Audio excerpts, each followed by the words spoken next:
Sodahurit, mahasiswa PPG Batch 3 tahun 2025, LPTK Sekolah Tinggi Katolik Santo Yakobus Maroke dengan NIM 25869050424. Selamat menyaksikan.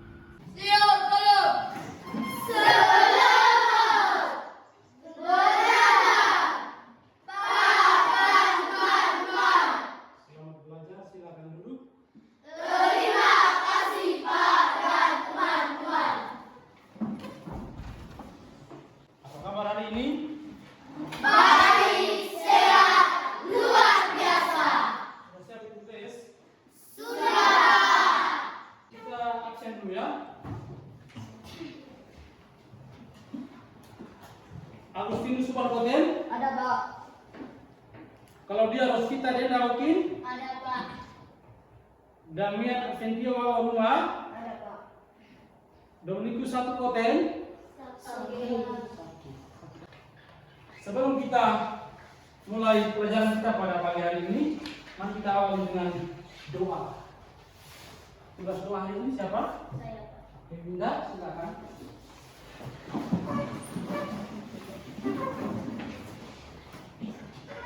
Marilah kita berdoa dalam nama Bapa dan Putra dan Roh Kudus. Amin.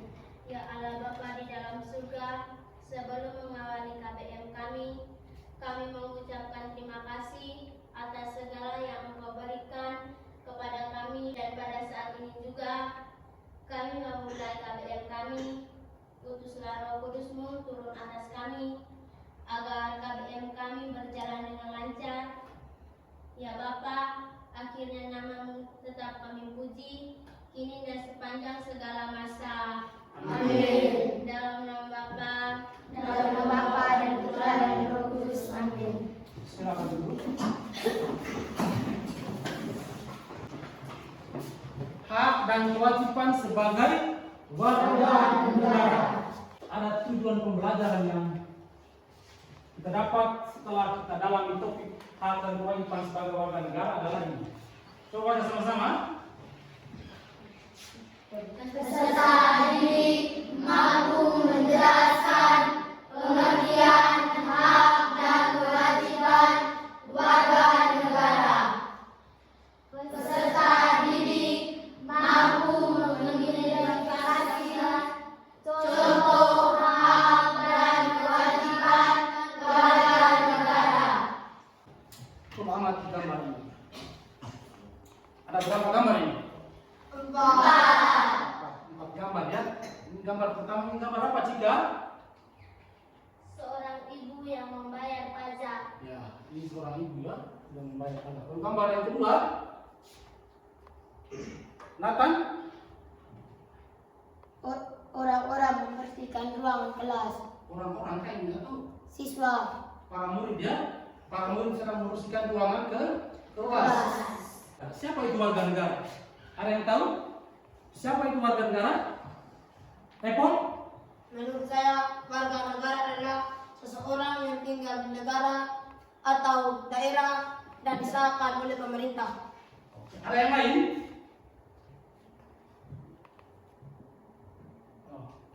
Postel? Menurut saya, warga negara adalah seseorang yang tinggal di sebuah wilayah dan memiliki administrasi kependudukan yang lengkap. Tepuk tangan untuk Epon dan Postel. Mari kita lihat sama-sama siapa itu warga negara. Coba baca sama-sama. Warga negara adalah orang yang menjadi bagian dari suatu negara yang diakui sah oleh pemerintah dan terikat oleh aturan negara tersebut. Setiap warga negara berkewajiban untuk menjaga dan merawat fasilitas umum agar tetap bermanfaat bagi semua orang.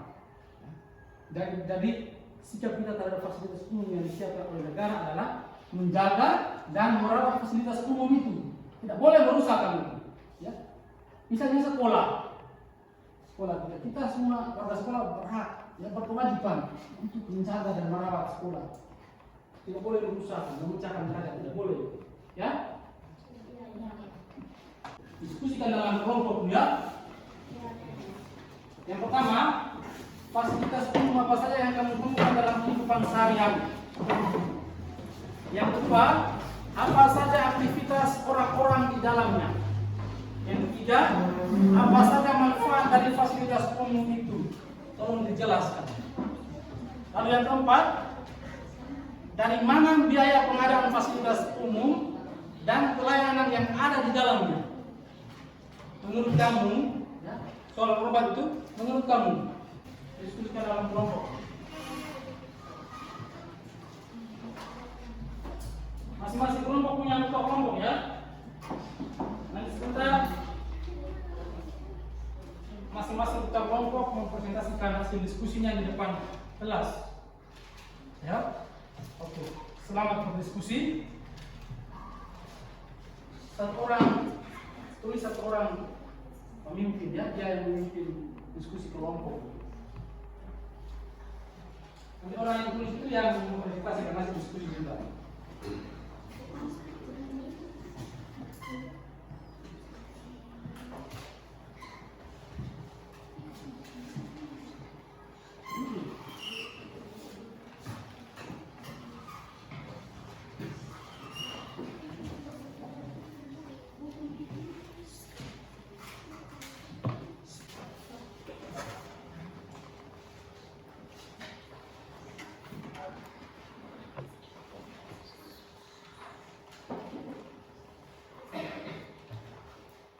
Diskusi ya.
Yang nomor satu sudah?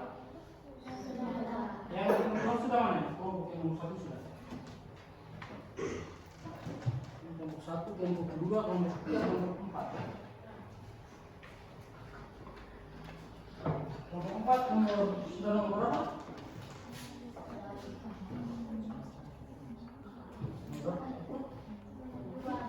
Nomor dua, oke. Kelompoknya? Nomor tiga. Ya, sudah ada berapa kelompoknya? Oh, mereka sudah nomor 4. Kelompok 1 sudah nomor 4. Kelompok 2 nomor 4 juga bisa. Kelompok 3 sudah nomor 4. Kelompok 4 sudah nomor 4. Oke. Itu. Oke. Sekarang perwakilan dari masing-masing kelompok majukan presentasikan hasil diskusi kelompokmu tentang beberapa pertanyaan. Oke, dari kelompok 1 siapa yang presentasikan? Oke, Binda. Kelompok 2? Oke, ya silakan maju. Kelompok 3? Olive silakan maju. Kelompok 4? Oke, jika silakan maju. Saya perwakilan dari kelompok 1 untuk melaporkan hasil diskusi kami. Pertanyaan nomor 1. Fasilitas umum apa sajakah yang kamu temukan dalam kehidupan sehari-hari? Menurut kelompok kami, fasilitas umum yang kami temukan dalam kehidupan sehari-hari adalah bandara, terminal bus, rumah sakit, puskesmas, klinik, sekolah, jalan raya, dan gereja. Nomor kelompok 2. Menurut kelompok kami, fasilitas umum yang kami temukan adalah bandara, terminal, rumah sakit, puskesmas, sekolah, perpustakaan umum, tempat sampah umum, dan toilet umum. Oke. Lanjut. Menurut kelompok kami, fasilitas umum yang kami temukan dalam kehidupan sehari-hari seperti sekolah, rumah sakit atau puskesmas, jalan raya, terminal atau halte, perpustakaan umum, dan tempat ibadah.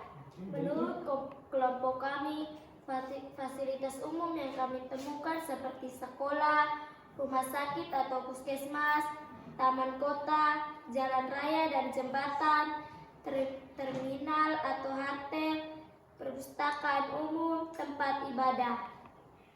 Menjawab dengan bersama ya. Oke. Jadi itu adalah fasilitas-fasilitas umum yang kami temukan dalam kehidupan sehari-hari ya.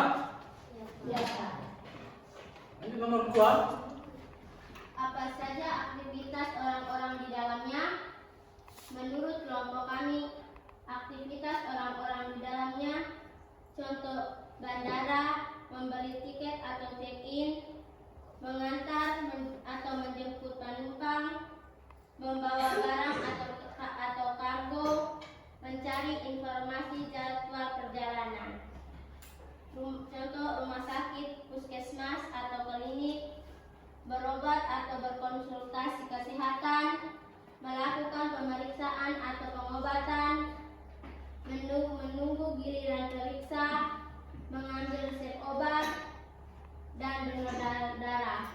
Di sekolah, contohnya pada saat ini kita sedang belajar dan mengajar. Menurut kelompok kami, aktivitas orang-orang di dalamnya seperti bandara, membeli tiket atau check-in, mengantar atau menjemput penumpang, membawa barang atau kargo, mencari informasi jadwal perjalanan. Oke. Contohnya seperti rumah sakit, puskesmas, dan klinik, berobat atau berkonsultasi kesehatan, melakukan pemeriksaan atau pengobatan, menunggu giliran periksa, mengambil resep obat, dan donor darah. Oke. Menurut kelompok kami, aktivitas orang-orang di dalamnya adalah di sekolah, orang-orang belajar dan mengajar. Di rumah sakit atau puskesmas, orang berobat dan mendapatkan pelayanan kesehatan. Di jalan raya, orang berpergian menggunakan kendaraan. Di terminal atau halte, orang berpergian menggunakan angkutan umum. Di perpustakaan umum, orang membaca atau mencari informasi. Di tempat ibadah, orang berdoa dan menjalankan ibadah. Oke, lanjut kelompok berikut. Menurut kelompok kami, aktivitas orang-orang di dalamnya adalah di sekolah, orang-orang belajar dan mengajar. Di rumah sakit, orang berobat dan mendapatkan pelayanan kesehatan. Di taman kota, orang-orang berolahraga, bersantai atau berkumpul dengan keluarga. Di terminal, orang-orang berpergian menggunakan angkutan umum. Di perpustakaan, orang-orang membaca atau mencari informasi. Di tempat ibadah, orang-orang berdoa dan menjalankan ibadah. Oke, ya. Dari fasilitas umum ya. Kamu lihat fasilitas umum itu bisa menggambarkan berbagai macam rupa kegiatan yang ada di dalam fasilitas umum itu ya. Misalnya di sekolah sekarang ini Pak sementara mengajar, ya, dan kamu sedang belajar. Ketika kamu ada di dalam gereja tempat ibadah kita orang Katolik, ya, ada pastor yang memimpin misa dan kita umat misa dan sedang berdoa. Ya, ketika kamu lihat kamu ke puskesmas, itu ada orang yang datang sebagai pasien dan ada perawat dokter yang menerima, yang memberikan obat. Kalau kita ke bandara seperti yang teman-teman jelaskan tadi, bahwa ada orang yang menunggu jemputan, ada orang yang melakukan check-in mau pergi keluar kota, atau seperti yang kita alami, mungkin dari tadi pagi kamu datang, kamu lihat ya, dalam perjalanan kamu ketemu orang yang pergi bekerja, mereka mengendarai sepeda motor di atas jalan raya ya. Jadi itu bermacam-macam kegiatan yang berkaitan dengan fasilitas umum. Oke, yang berikut, apa saja manfaat dari fasilitas umum itu? Oke? Menurut kelompok kami, manfaat dari fasilitas umum itu adalah membantu memenuhi kebutuhan hidup masyarakat, menjaga kesehatan dan pendidikan masyarakat, memberikan tempat berkumpul dan bersosialisasi, mempermudah transportasi dan komunikasi, dan meningkatkan kesejahteraan dan kenyamanan masyarakat. Oke, ya.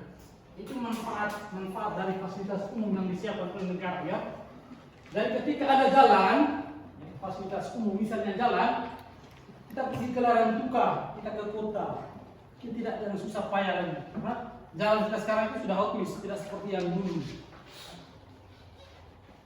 Sekarang kalau kita mau omong atau mau berkomunikasi dengan saudara-saudara kita yang pergi merantau, kita tinggal menggunakan handphone kita. Handphone itu kita milik pribadi, tetapi disiapkan sinyal jaringan supaya kita bisa terhubung dengan saudara-saudara kita yang ada di anak perantauan. Oke, terima kasih. Kita berikan tepuk tangan untuk keempat teman yang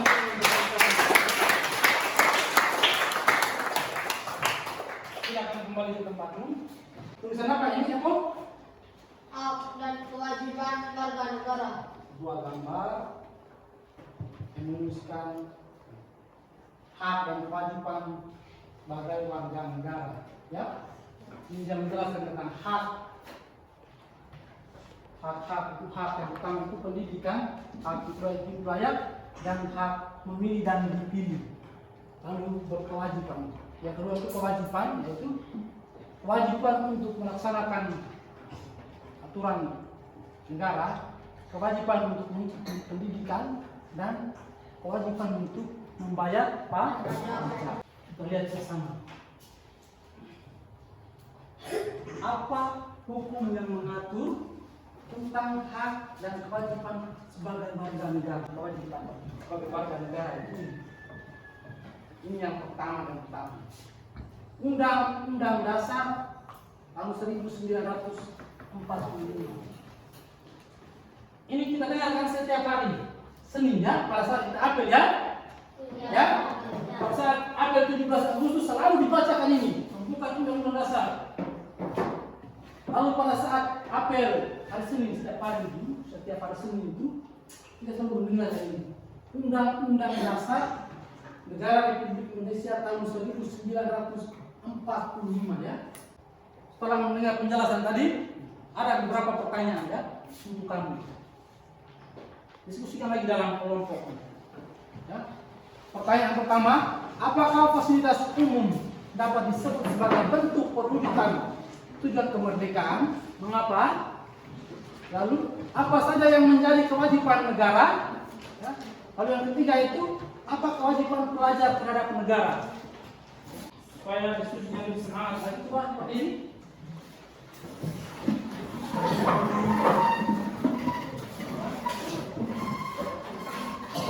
Mulai. Siswa, sekolah, siswa, guru, siswa, guru, siswa, sekolah. Silakan. Kita diskusi ya. Kita jangan menangis.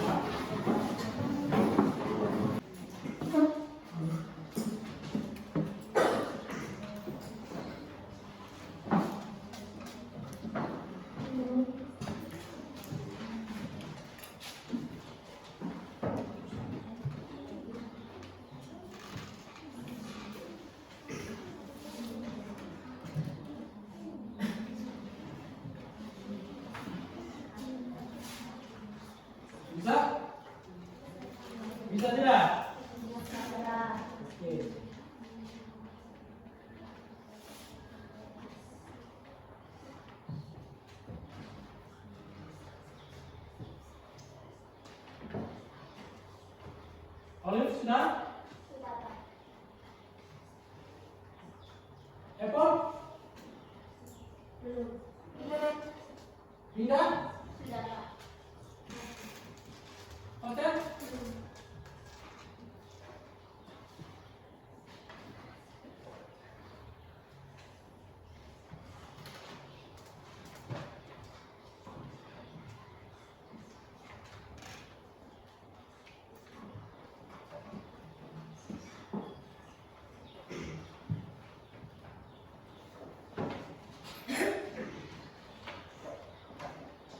Oke.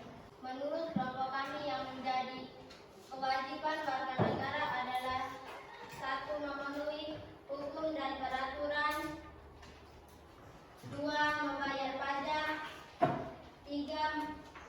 Mengikuti pendidikan dasar, 4. Membela negara, 5. Menghormati hak orang lain.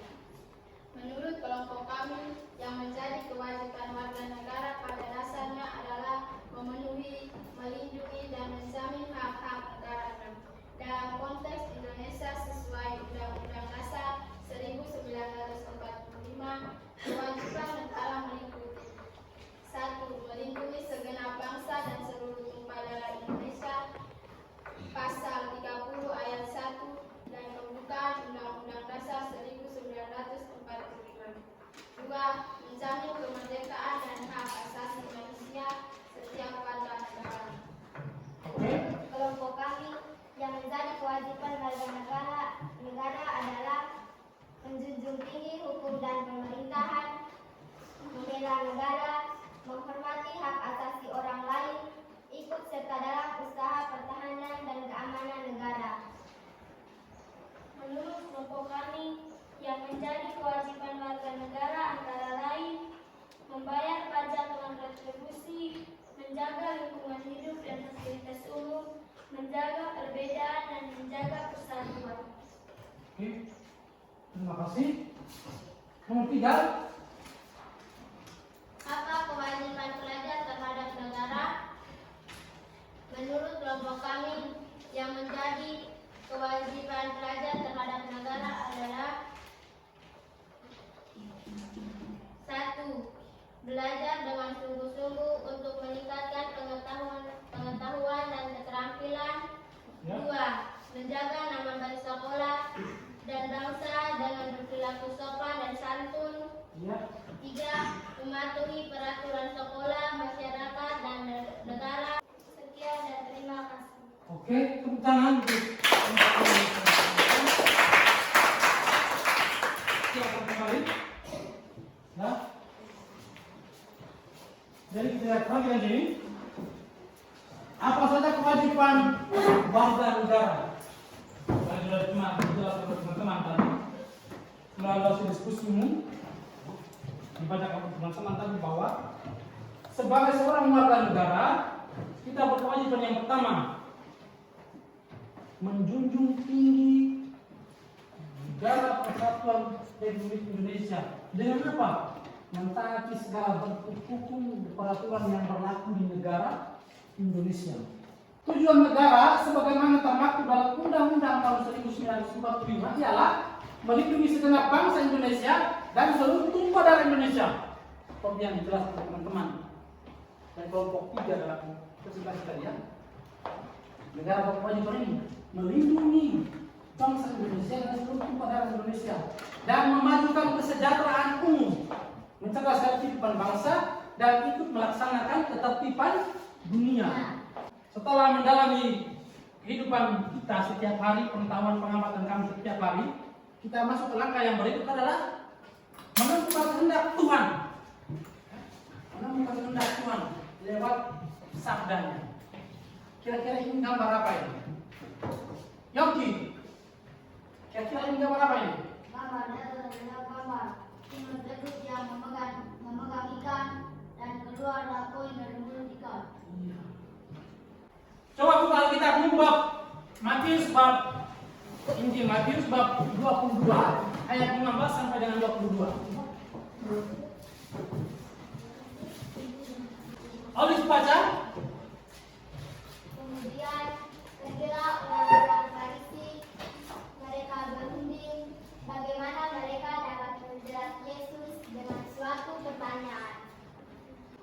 itu adalah cerita tentang bagaimana orang Farisi mau menjerat Yesus dengan sebuah pertanyaan tentang apakah diperbolehkan membayar pajak kepada kaisar atau tidak. Ya, gambar ini.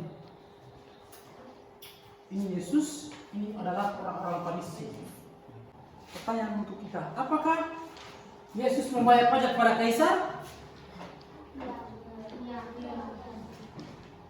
Jika Ya, Yesus membayar pajak. Yesus bersedia membayar pajak karena Yesus adalah bangsa orang Yahudi. Pada waktu itu dikuasai oleh bangsa Romawi, harus membayar pajak. Kalau tidak membayar pajak, mereka disebut pemberontak. iya, ya. Lalu bagaimana jawaban Yesus terhadap pertanyaan orang-orang Farisi yang menjerat ini? Oke, Olive? Jawaban Yesus sungguh mengagumkan. Yesus berkata, berikanlah kepada Kaisar apa yang wajib kamu berikan kepada Kaisar, dan kepada Allah apa yang wajib kamu berikan kepada Allah. Tepuk tangan dulu.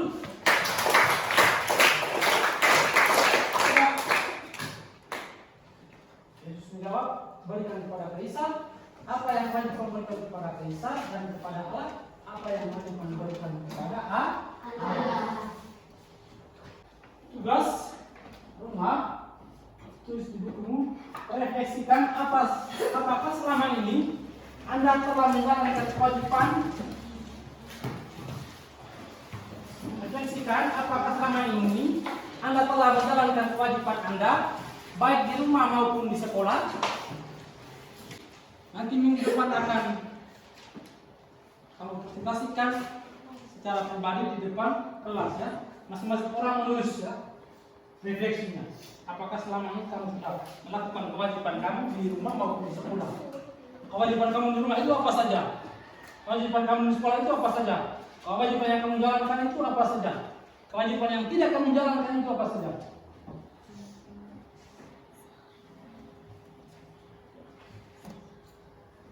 Yang terakhir, baca sama-sama. Terima kasih.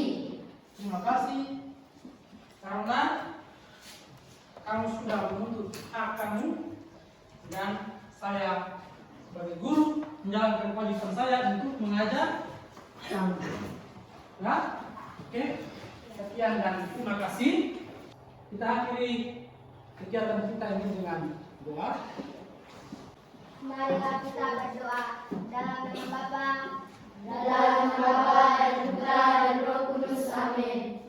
Allah Bapa dalam surga, terima kasih atas bimbingan dan penyertaan-Mu selama proses pembelajaran yang telah kami lalui. Semoga apa yang telah kami pelajari dapat berguna bagi kami semua. Pada kesempatan ini juga kami mau pulang, lindungilah kami di dalam perjalanan pulang, agar tiba di rumah kami masing-masing dengan selamat. Tuhan, nama-Mu tetap kami puji, kini dan sepanjang segala masa. Amin. Dalam nama Bapa, Dalam nama Bapa dan Putra dan Roh Kudus.